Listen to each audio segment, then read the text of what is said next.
Inside the Mind, the official podcast of Missouri S&T Athletics. Patrick Murphy here with you again, as always. We'll be talking Missouri S&T swimming today. But before we do, if you could please take a moment to be a friend, tell a friend about the show as we try to continue growing this awesome project that we have going on and telling us awesome stories of student athletes, coaches, and everybody else here at Missouri S&T. And also take a moment, please subscribe to this show wherever you might be listening or watching. As we, again, try to grow the show and spread these incredible conversations we're having as far as we can. As always, we want to recap the week that was in Missouri S&T Athletics before we get into today's awesome conversation, so we'll jump right into that. Just 2 days of competition for the Miners last week, starting on Friday with track and field in action at day one of the Principia Relays from Elsa, Illinois. Mitch Fairless was the storyline of the day, made an NCAA Division II provisional mark in the high jump, clearing a height of 6'9"3/4", and also set a record, a venue record in the process in that meet. The men's distance medley relay team of Andrew Lofgren, Michael Pate, Lucas Rackers, and Hayes Petito took the top spot in that event in a time of 10:22:38, while Joshua Nunn won the 5K in a time of 15:44:13 and was one of 5 minors in the top 8 in that event. Luke Allen and Tristan Jones took second and third in a long jump, while in the weight throw, Jacob Lubert took home a second-place performance and was one of 4 minors in the top 8 of that event as well. Joseph Nickel also posted a second-place showing in the pole vault as he cleared a height of 14:11. On the women's side, Maya Washington took a second-place finish in the 200 meters in a time of 26.95 seconds. Danielle Wilson took second place in the long jump with an effort of 16:9 3/4, while Jessica Rhodes finished second in the weight throw with a distance of 51:1 and also set a new school record in the process of doing so. So congratulations to Jessica on that. Hope Strasbaugh also finished second. A lot of second-place finishes on that first day of action Friday. Hope Strasbaugh on the 5K in a time of 23:42:60. Anne-Marie Tyson finished fourth in the long jump with an effort of 16:9 1/4, while Sydney Stevens also took home a fourth-place effort in the weight throw with a distance of 47:3. Second day from Principia, S&T posted 6 first-place efforts and 7 runner-up showings. On the men's side, Nathan Swadley posted a season-best effort in the shot put to win that event with a distance of 56:4. Aaron Tobin won the 300-meter dash in a time of 36:03, while Hayes Petito took the top spot in the 3,000 meters in a school record time of 8:32:03. Congratulations to Hayes on that. The Miners also took a win in the 4x400 relay with the team of Michael Pate, Dakota Dupe, Kyle Burke, and Aaron Tobin in a time of 3:33:24, beating Quincy by 0.15 of a second in that event. Anne-Marie Tyson won the high jump, clearing a height of 5'5", while Grace Geisler won the women's 3,000 meters in a time of 11:30:15. Plethora of second-place outings for both the men and the women throughout the course of day 2.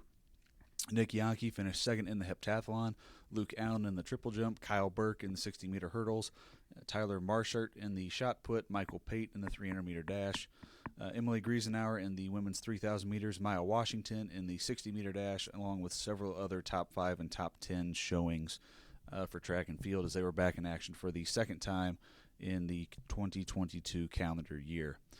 Basketball was back on the road, just 1 game apiece for the men's and women's squads last week as they took to the road Saturday afternoon against Drury.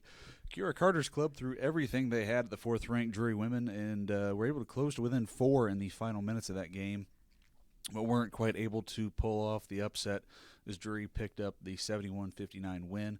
Alex Kerr posted another double-double, her third of the season, with 13 points and 11 rebounds, while Laura Rodriguez also finished that game with 13 points for the Miners. It was a frantic final few minutes in the men's game as well on Saturday as Bill Walker's club was locked in another tight one against the Panthers. This one went down to the wire again, but the Panthers managed to hold off the late push by the Miners with some timely defense and were able to ice that game at the free throw line to pick up an 82-76 win. Julian Smith recorded another 20-point outing, his 12th of the season, as he scored 24 points and was joined in double figures by Caden Froby, who added 14 points. Coming up this week, the calendar rolls over to the month of February. Can't believe it's already 1 month in the books in 2022. There'll be 3 days of action coming up this week. First up for the week, basketball scheduled to take on Lindenwood Thursday evening in a doubleheader at 5:30 and 7:30 in St. Charles, followed by track and field on Friday and Saturday as they'll be competing at the Missouri Southern Invitational in Joplin.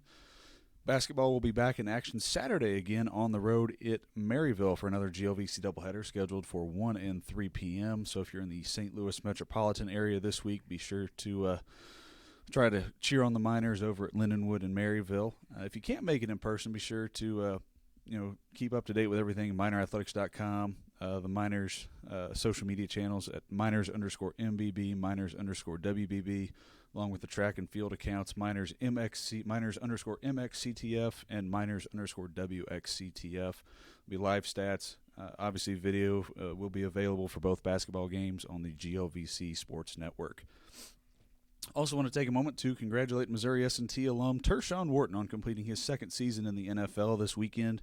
Unfortunately, the Kansas City Chiefs' aspirations of making it back to the Super Bowl came to an end Sunday against the Bengals in a 27-24 contest in overtime. But do want to give Tershawn a shout-out as he appeared in all 17 regular season games this year for the Chiefs, made one start, appeared in all three postseason contests, and finished the year with 28 tackles, 2 sacks, and an interception. That's a season career high in tackles. I believe he had 25 or 26 his rookie season last year. So we're definitely looking forward to seeing big number 98 back in action for the Chiefs next year. And it's also great to see a bunch of Missouri S&T alums repping number 98 Chiefs jerseys, supporting one of their own as he continues to make his mark on his time in the NFL with the Chiefs. Now on to today's show. Joining us now, he is the longest tenured head coach of any of the programs here at Missouri S&T. This year marks his 23rd season as the head coach of the S&T swimming team. He's coached numerous individuals to NCAA championships, all-conference honors, and All-America honors during his tenure. And under his tutelage, S&T is placed in the top 5 in the country 5 times. He was most recently named GLVC Coach of the Year in 2019 and has been named the recipient of that award 4 times. He was named National Coach of the Year in 2008. Please welcome Doug Grooms to the show. Doug, thanks for stopping by today, taking time out of your Monday morning to stop by and chat with us. How are you doing this morning? Doing great.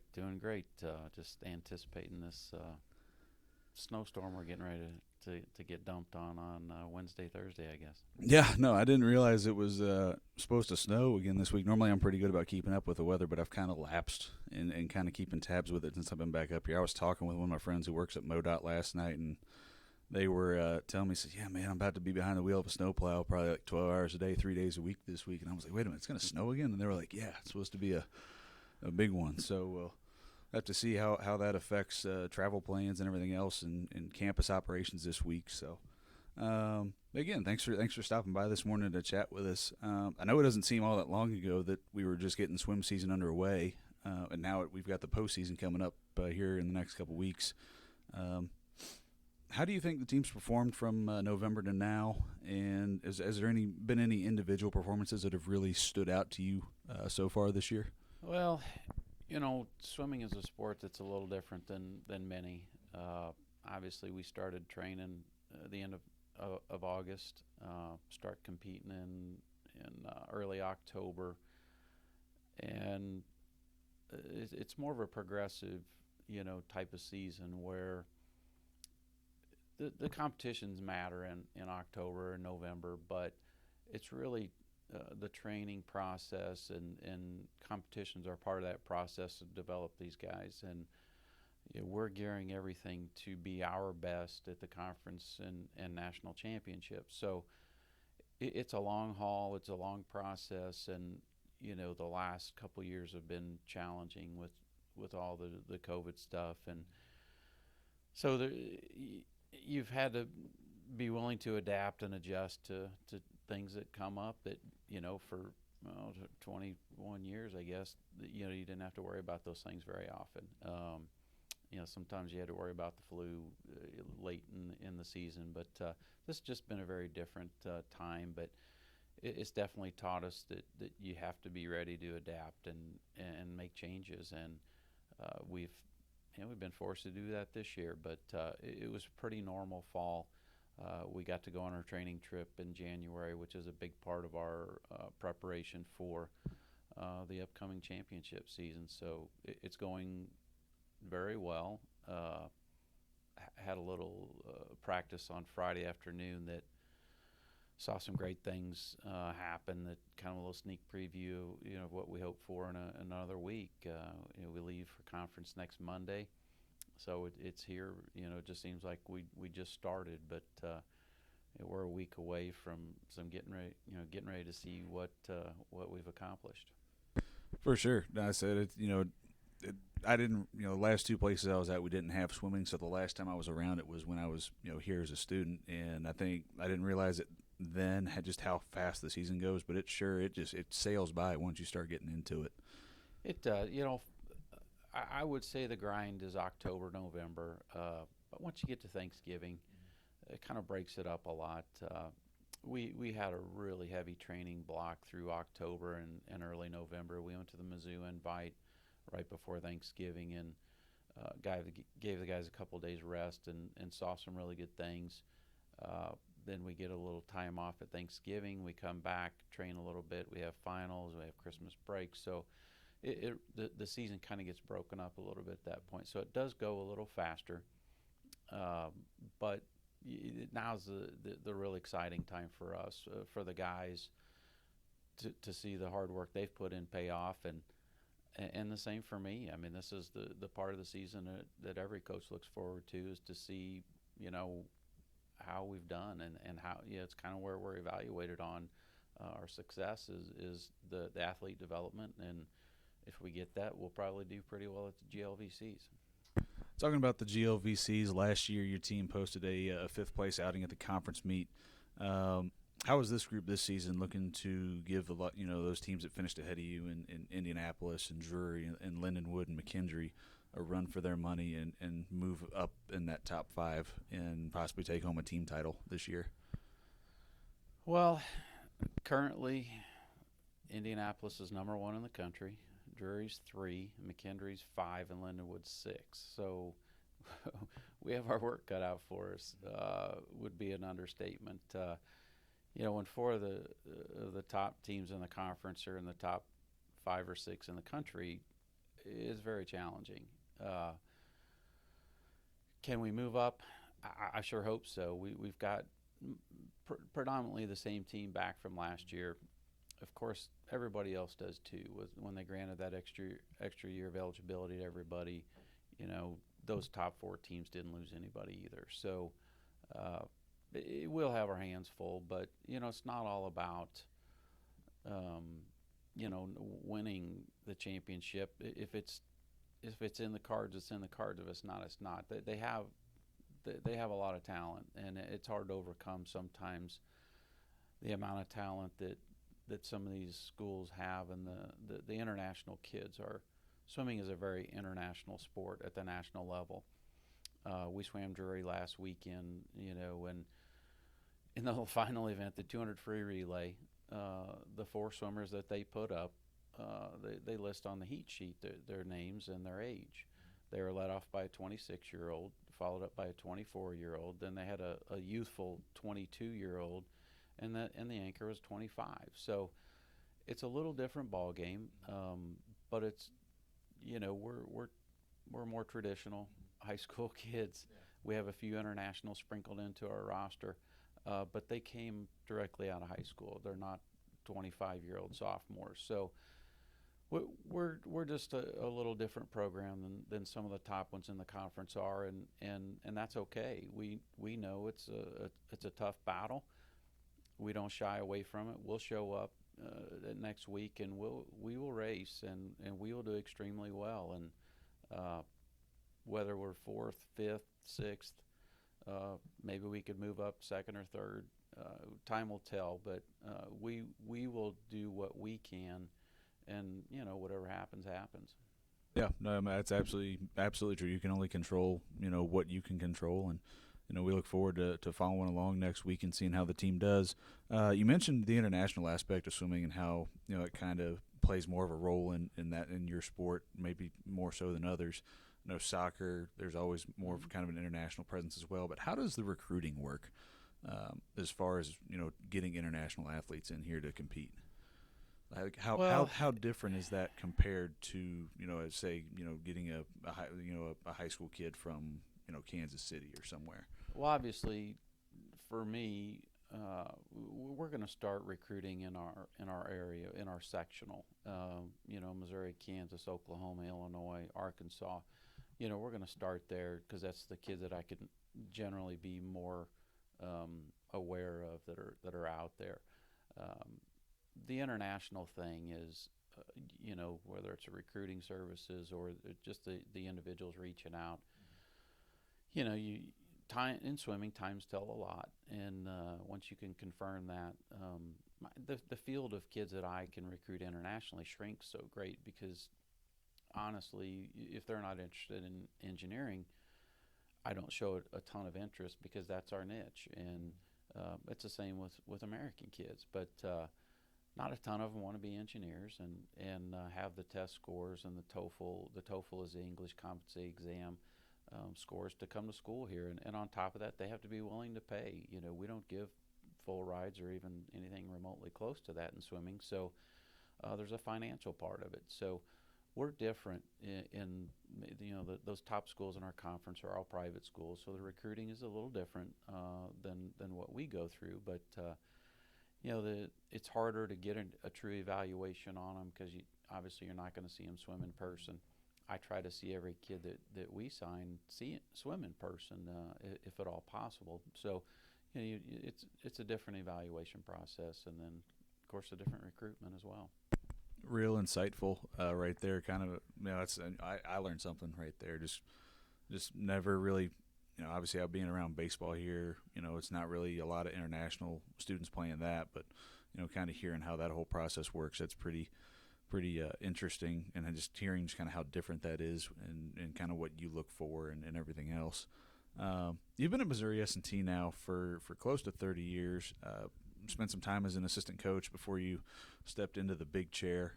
What was it about S&T back then, Missouri Rolla, that drew you here, and what is it about this place that has kept you here throughout the years? Well, I was given an opportunity a long time ago, fall of '92, summer of '92. My high school and college football coach, Jim Anderson, was taken over as the head football coach here. At the same time, Mark Mullen was elevating from just the head swim coach to the athletic director position. Mark, when I was a student at Northeast Missouri, like I say, Jim was my offensive coordinator there. I was a football player. Mark was the head swim coach. Mark left in, I believe, '85 to come here to be the swim coach. I started swimming after hanging it up. My football career injury shortened a little bit and ended up swimming. And crazy, just a weird deal. I graduated. I was a high school football / swim coach. Was looking to get out of high school ranks, and Jim was being elevated here. I reached out to him to see, if there was any possibility. He got with Mark. I don't know what they talked about, but I got the interview, was lucky enough to get hired. They'd never had somebody be a football / swim guy. Definitely an interesting combination. It's not something you see in a lot of places. No, I haven't heard of many, but it was great. They gave me an opportunity. I think I learned a lot as a football coach, from a recruitment standpoint. It opened my eyes. That was my first experience with recruiting. That helped guide me a little bit to maybe changing things a little bit the way we were recruiting swimming. Mark was great in kind of letting me run with things a little bit at that time because he was so busy being the AD, and things just over I guess it was 6 years I did that.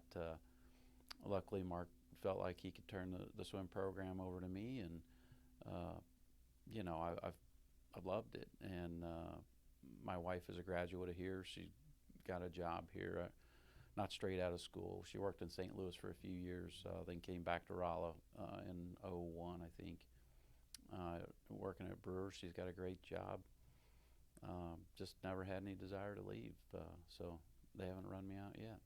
I know I've asked a few other folks we've had on the show the same question, and what your answer that kind of segues into it. But what is it about Missouri S&T that makes it like a special place to be at and to be a coach at? Well, I think there's a lot that goes into it. You know, you got to be happy doing what you're doing. That's the bottom line. And I've always been happy coaching swimming and getting a chance to take over this program. And Mark was great when he turned it over to me. He didn't try to micromanage. He let me run, and we had just I felt a great relationship in the way he treated me. I think I rewarded him with some pretty good years as well. So I just really enjoy it. I hear a lot of times from other coaches in D2, I've got a different job than most. We only have a men's program. Most are coaching both. Just having a men's program, I just put all my effort into that, and it is easier than running two programs at the same time, no question. But it's fun, and the kids are different here than a lot of places. They're serious about school. I don't have to worry about that very often. They're serious about swimming. I guess they tolerate me and the way I run things, and it's really gone well for us over the years, and I've never really seen any reason to look to another place, and it's just been great to me here. Yeah, no, there's definitely a certain kind of air to Missouri S&T that makes it kind of a one of a kind place with the academics and the athletics. Looking back over the course of your career and just kind of reflecting, being able to take a strong program and continue to build and build and build and make it what it is today. It's perennial top 25 program, currently ranked I believe 20th in the last polls that came out in January.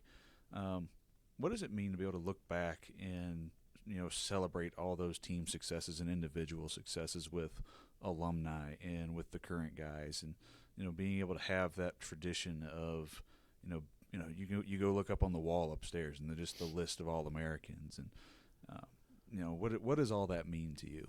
I don't know. One day I'll have to look back and try to be able to answer that a little bit better. But, we've had a lot of firsts. We were runner-up to Drury at the national championships in '08 in Columbia, and that was obviously a special moment. Our first ever school national championship, we won a relay in 2001, and to be the only, or the first national title in any sport here, that was huge. And for it to come in a relay, I place a great deal of emphasis on relays, and for that to be our first was really special. The next year we defend and we win another, second and third. So those were just huge moments for us to get in second in '08. Our first ever national champion when Zlatan won it in Houston in '09, I think. Tim winning a couple titles in 19. Those are obviously the big ones, the things that you never forget. But there's just a ton of reward in taking guys that were pretty good high school swimmers and they become spectacular college swimmers, and we've got one right now that was a very good high school swimmer. Mom and dad are graduates of UMR. Becomes the first ever Elite 90 award winner. He's made himself into a top 3 swimmer in the country individually. Andy Huffman, is what we're all about. He's a 4.0.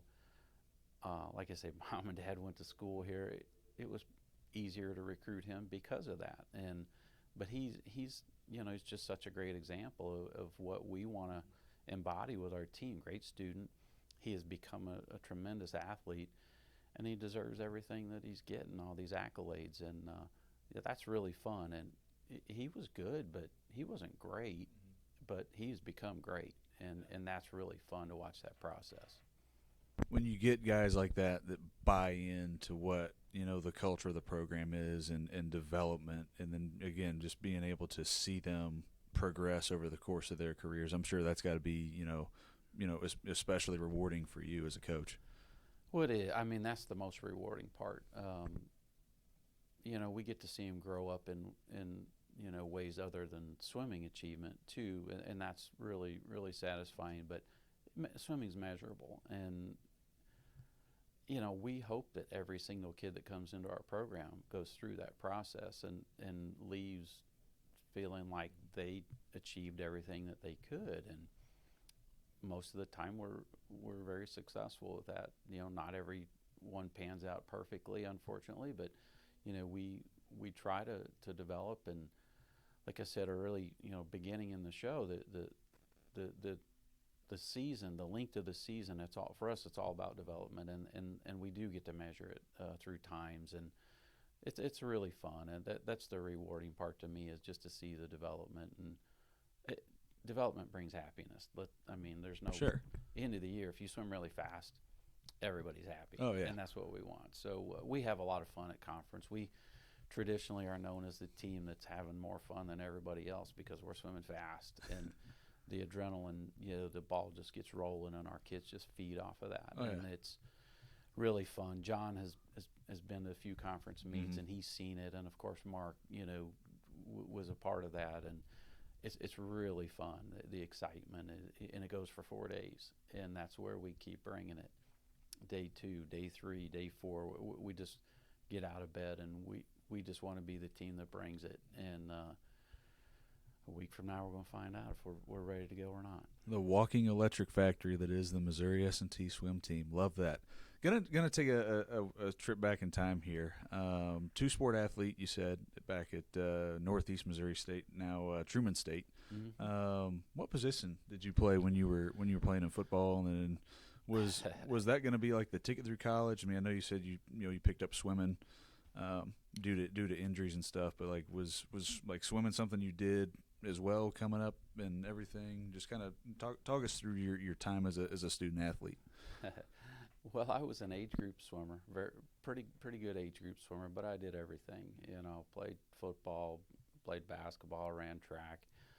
My senior year had a pretty bad, got a snapped fib, first offensive play of my senior year. So sports was pretty much limited. I got back into swimming. I'd been out since I was 12. Got back into swimming because I had no choice. It was rehab. The only way I could participate, in sports in high school was that.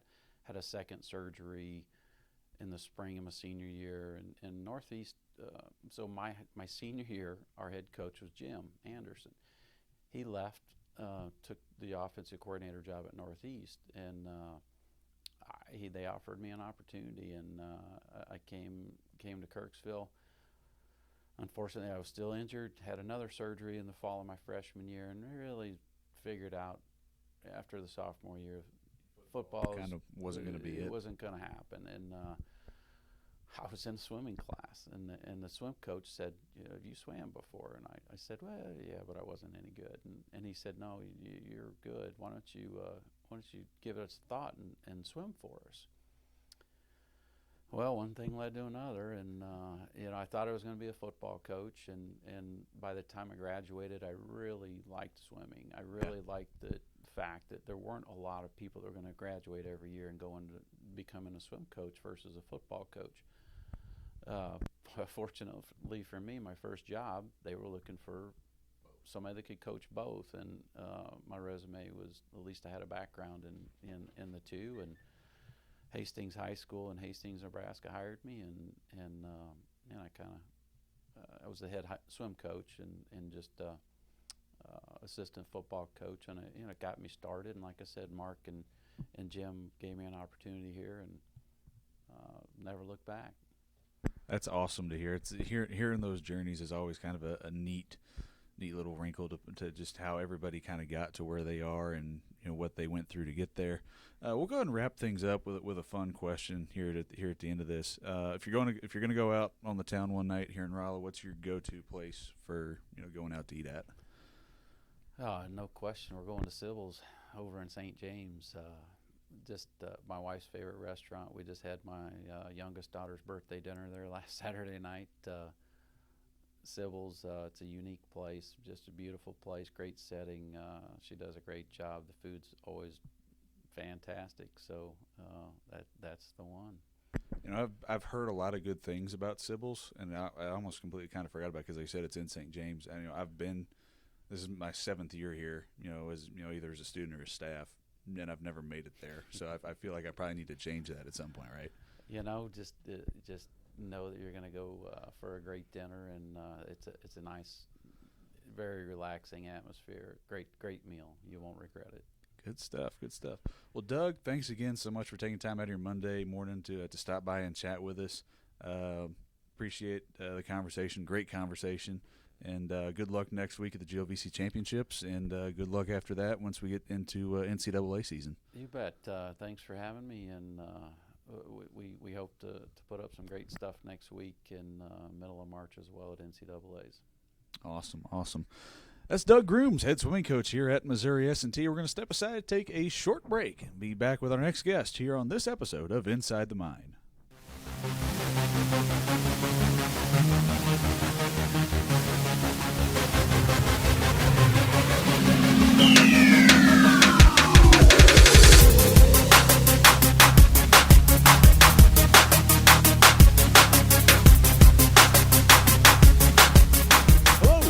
To Inside the Mine, the official podcast of S&T Athletics, talking Missouri S&T swimming today.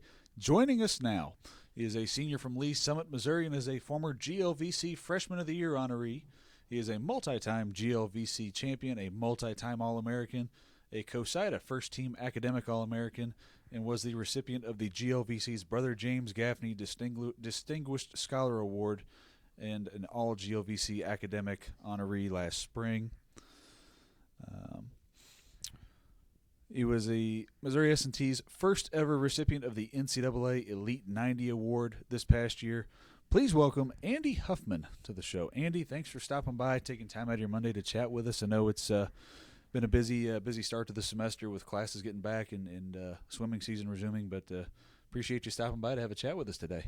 Appreciate you taking the time to have a talk with me. Yeah, awesome. I know we had Coach Grooms on the show earlier today, and I was kind of talking with him and talked to him about this same question.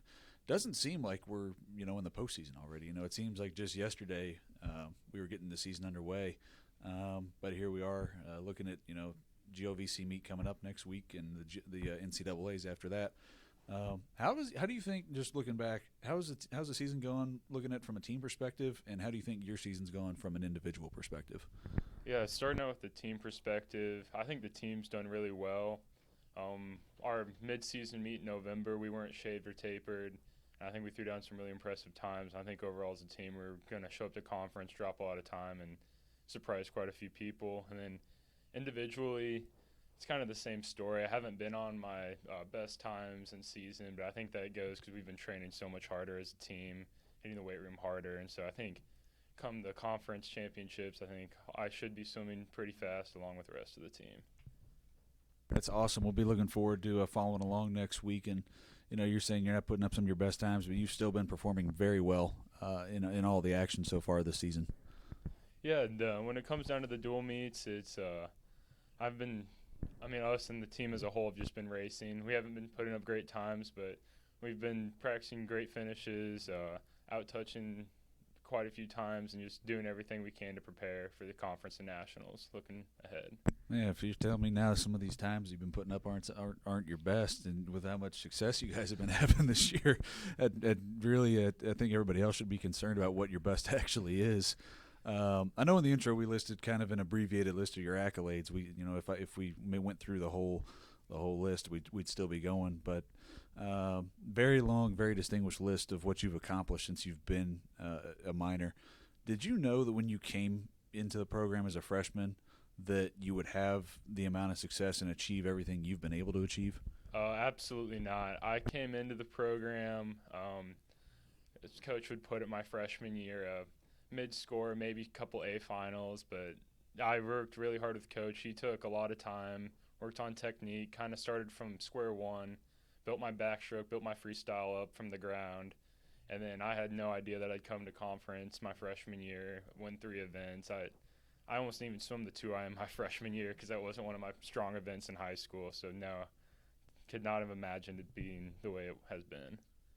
What would you say, what area you've improved in the most since you've been in the program? Definitely backstroke and freestyle. I hardly did any of it in high school, and a lot of my other coaches kind of wrote it off, but coach really worked with me every day. I still work on it every day. It's still not great, but it's had a significant improvement, and I think I owe a lot of my success to coach taking that chance and working with me every day. Absolutely. You said I know before we came on the air, you're getting ready to graduate in May, right? Correct. How has your experience been as a student athlete here at Missouri S&T, and what is it about Missouri S&T that makes that student athlete experience what it is? As a student athlete, it's been great. Coming into college, I was kind of scared I wouldn't have time with school, engineering, and all that stuff, that I wouldn't have time to have a social life, but I've made plenty of friends both on the swim team, outside of the swim team, and then being surrounded by a group of guys who are we're here to learn. We're a great swim team, but everyone came to the school not only to swim but to get a great education. So we push each other in the classroom, make sure that we're studying, hold each other accountable, everything like that. So it's been great, and I owe a lot of my academic focus to my teammates, keeping me on track.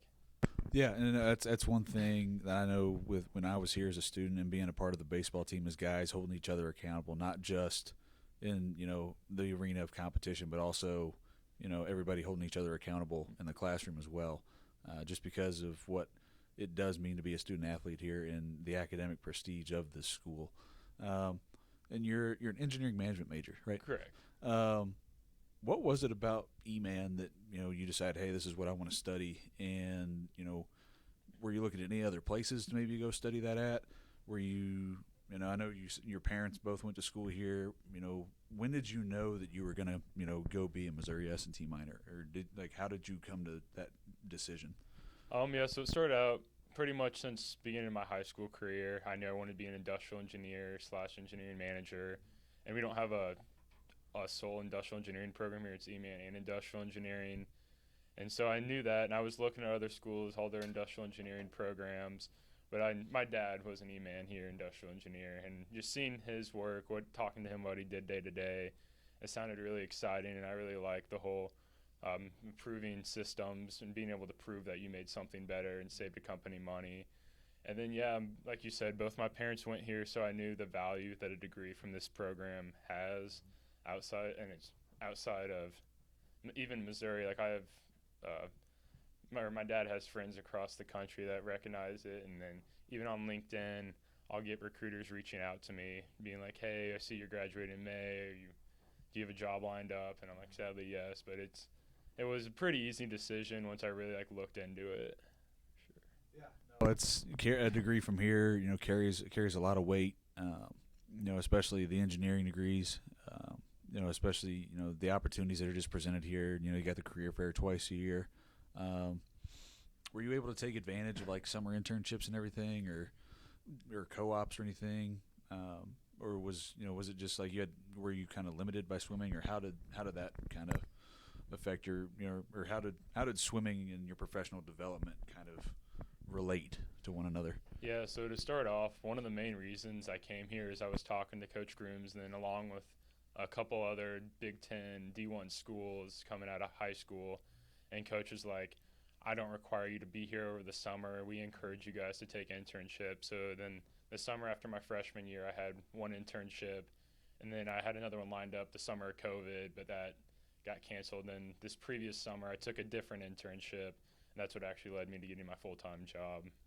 Who was that with? It's a small manufacturing firm called TT Electronics. Okay. I'm assuming that was a really good experience you had with them then that summer. Fantastic, and My boss actually graduated from Rolla in 1988, so I had that connection right away in the interview process.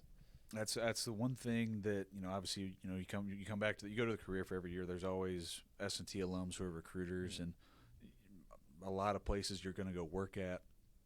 It's almost, if there's not somebody who's an alum of S&T, it's almost like 7 degrees of separation. Like they know somebody who went to school here, so that shows the reach. And then at least everybody in the industry knows, like, hey, if you go to school here, it's a pretty big deal. Growing up, was swimming always the number one sport for you, or were there others you competed in? And how did swimming become the one that you chose to pursue full time? Yeah, so growing up, I started swimming in the summer in 2nd grade, but from 2nd grade to 8th grade, I always split swimming and soccer. And then come freshman year of high school, swimming and soccer seasons are both in the fall. So I had to make my decision then. And actually, I was leaning more towards soccer until the summer going into my freshman year of high school. I had a big time drops, and I really fell in love with the sport again. Like, I loved it when I was in 2nd grade, but it was summer league fun. And then going to freshman year of high school, I made my decision to stick with swimming, and since then I've just swam full time. It's always interesting to hear how everybody kind of gets to how they decide what they're going to do full time. Because everybody did a little bit of everything growing up, but just figuring out how everybody decided what they're going to specialize in. It's always neat to hear. Looking ahead to the GLVC Championships next week, and then the NCAA Championships coming up into February, first part of March. What's the mindset going into those, knowing that that's really the champion, kind of a new season starts now, and you're going up against people that you haven't necessarily competed against all year, and then obviously some of the best swimmers in the conference and in the country. Yeah, I mean, the mindset going into conference since I've been a freshman is you got to win your races when you can. You got to swim as fast as you can because the conference is so fast. You don't have room for mistakes in the morning. If you don't swim fast, you're not going to get your A finals. And it's just the mindset is swim as fast as you can. We've worked this whole season for this meet, and then NCAA is after it. Yeah, and I said I was talking with Coach Grooms earlier in the show. We're Missouri S&T's nationally ranked program. 20th, I believe, in the latest polls, but there's also a couple other nationally ranked teams in the league as well. Drury, UND, Lindenwood, McKendree. There's definitely some other heavy hitters that you guys are going to be taking the blocks against next week at the GLVC meet. Yeah, no, it's when you look at some of the swimmers that Drury, Indy, and McKendree have, they have some of the fastest swimmers not only in D2 but in all of college swimming. And so it is a little intimidating going up against the blocks against some guys who are heavily recruited by Cal and schools like that. But you just got to trust the process, know that we've been here before, we've had so many huge surprises, and that we're going to swim fast as well alongside them. What's been your favorite part about being, what's been the best thing about your time here in Rolla? Either as a student athlete, just what has really made your time here special for you? I'd probably say just all the time outside of the pool I've spent with my teammates. Like, we spend 20 hours a week in the pool, so we're already around each other, and then freshman, sophomore year in the dorms together, and then now living off campus together, just make it, whether it's having team dinners or we'll get together and watch football or whatever, just all the experiences and memories I've made with my teammates outside of the pool. Yeah. Talking with some of the basketball players we had on earlier on some earlier episodes, they kind of said the same thing. It's being able to build and develop those relationships with your teammates, outside of competition, just hanging out with one another and living together and everything else. We'll go ahead and kind of wrap things up with a fun question. If you're going to go out to eat in Rolla, what's your go-to place? Tough question. Yeah, for brunch on Saturday and Sunday, it's definitely the Tater Patch. Okay. They have some of the best French toast I've ever had. And then Alex's Pizza is always a safe bet. Oh yeah. Are you big fried ravioli guy or? I love the cheese balls. Okay. Fried cheese balls since I was little, and coming with my parents would always get a couple orders of fried cheese balls. That's gotcha. That sounds good. I haven't had those. I might have to try that next time I'm in there. I definitely I'll hit the fried ravioli when I'm there, and then get whatever pizza. But I haven't had the cheese balls yet. So take your word for that one. Andy, thanks so much for taking time every Monday to stop by and talk with us, man. It was really enjoyed talking with you and just kind of hearing what your time here at Missouri S&T has been like. And good luck next week at the GLVCs and after that with the NCAAs. Thank you. Thanks for having me. Yeah. That was Andy Huffman of men's swimming stopping by to chat with us today on Inside the Mind. And that'll do it for this episode. We want to thank you all again so much for listening and taking time out of your day to spend some time with us. Be sure to subscribe to this show so you don't miss any of these great conversations we're going to continue to have. If you want to, if you missed a previous episode or want to go back and re-listen, head over to the new Missouri S&T Athletics YouTube page or find this show wherever you may listen to your podcast on Spotify, Google Podcasts, Deezer, TuneIn, or on Podcastics. There's also a link to everything related to this podcast in the Fan Zone section on minorathletics.com with all episodes available and links to all media platforms as well. Thank you all so much again for listening, taking time out of your day to join us. Cheers, and as always, go Miners.